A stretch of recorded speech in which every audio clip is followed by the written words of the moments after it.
बंदों गुरुपद कंज कृपा सिंधु नर रूप हरि महामोहतम पुंज जासु वचन रवि कर। भक्तगणों को तथा धर्म अनुरागियों को मेरा हार्दिक नमन। ब्रह्म उपनिषद में कृष्ण के यजुर्वेद के अध्याय 2 में आया है, दुर्लभो विषय त्यागो दुर्लभम तत्व दर्शनम, दुर्लभा सहजावस्था सदगुरु करुणामम बिना। अर्थात बिना सदगुरु की कृपा के विषय त्याग दुर्लभ नहीं है, दुर्लभ है। बिना सदगुरु की कृपा के विषय का त्याग दुर्लभ है। तत्व अर्थात ब्रह्म तत्व दर्शन दुर्लभ है और सहज समाधि की अवस्था भी दुर्लभ है। और सदगुरु की कृपा जब हो जाए तो सभी सुलभ है। इसलिए कहता है, संत दरस फल परम अनुपा, ब्रह्म दरस सहज जीव स्वरूपा।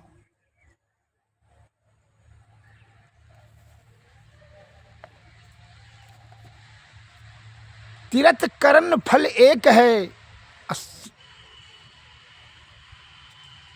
सदगुरु फल मिलत अनेक है, कहतन वेद विचार।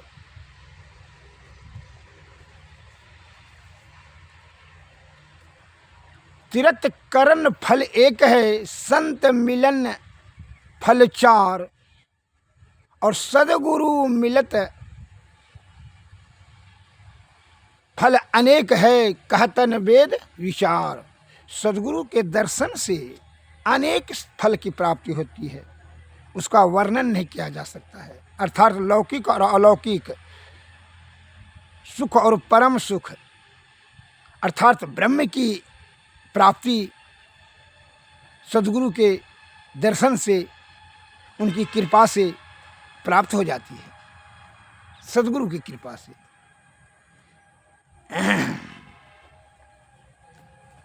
इसलिए संत वाणी में शब्द आया है कि संत मिलन को जाइए तजी ममता अभिमान, अज्यों ज्यों पग आगे बढ़े धर्म हो यज्ञ कोटि समान। जब संत और सदगुरु से मिलने के लिए जाइए तो ममता और अभिमान का परित्याग करके तो अनेक फल की प्राप्ति होगी। और जब तक विषय को त्याग कर करके संत और गुरु का शरण में नहीं जाएंगे, तब तक आप को कोई लाभ नहीं होगा। इसलिए ममता अभिमान अर्थात विषय का परित्याग करके सदगुरु के शरण में जाएं और शुद्ध चित्त और पवित्र आत्मा से निष्कपट निश्चल निर्विकार होकर के पवित्र आत्मा में ही सद्बुद्धि सद्ज्ञान सतोगुण ठहराव होता है। और वही सद्बुद्धि से ही सतलोक की प्राप्ति होगी, जब पूर्ण श्रद्धा और विश्वास के साथ। इसलिए तब ब्रह्म तत्व का दर्शन। अन्यथा आप तो विषय का आदि हैं, विषय में तो पढ़े हैं, आदि काल से होता ही रहेगा। मैं एक उपमा देता हूँ कि क्षणभंगुर विषय रूपी आनंद में पढ़ कर करके किस प्रकार जीवात्मा की दुर्गति करा लेते है प्राणी। एक कौवा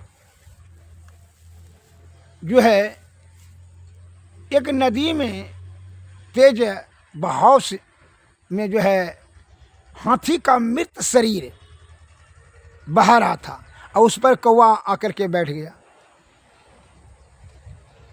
कौवा ने मांस हाथी का खा लिया और उसी जगह जल पी लिया। बड़ा आनंद लगा, मांस भी खाना भोजन भी मिल गया और पानी भी मिल गया। तो कौवा मन में विचारने लगा कि तो भोजन और पानी दोनों का व्यवस्था इसी जगह हो गया, तो बड़ा तो है आनंदमय जीवन अब व्यतीत होगा, खुशी से जीवन जिएंगे, आनंद ही आनंद है। यह सोच सोच करके आनंद विभोर हो रहा था। और वह नदी के तेज बहाव में हाथी का जो है मृत शरीर वो बहते जा रहा था।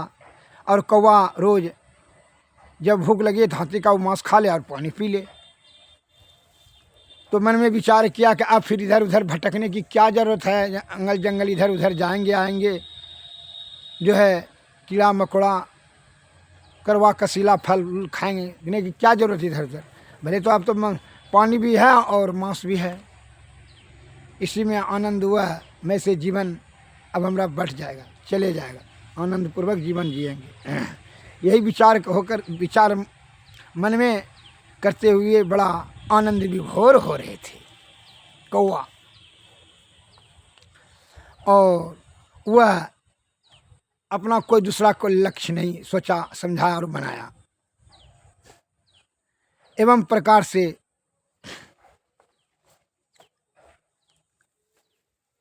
कौवा जब समुंदर में जब हाथी गिरने लगा तो क्या हुआ कि जब उसका लक्ष्य पूरा हो गया, उसमें से महासमुंदर में गिरना ही था, बस गया तो उस समय बड़ा मनोहर चित्र देख करके कि चारों बगल पानी ही पानी, इस प्रकार देखते हुए उसने बड़ा आनंद बड़ी खुशी महसूस किया।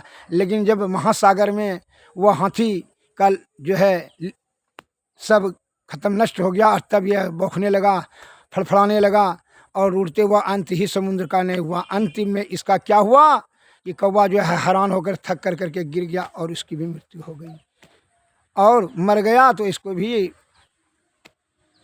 जो है मगरमच्छ ने खा लिया। एवं प्रकार से उसी प्रकार की मनुष्य की गति हो रही है, दुर्गति की क्षणभंगुर विषय में आनंद में फंस कर करके क्या होता है कि मृत्यु में फंस जाता है और मायाबद्ध होकर के नष्ट हो जाता है। श्री सद्गुरु महाराज की जय। इसलिए सभी का विषय का त्याग कर करके सद्गुरु के शरण में जाएं और ब्रह्म प्राप्ति करने का एक प्रमुख लक्ष्य बना लें। यही तो संत महात्मा अनादि काल से हम लोगों को बताते हुए जा रहे हैं। श्री सद्गुरुवे नमः, सद्गुरुवे नमः।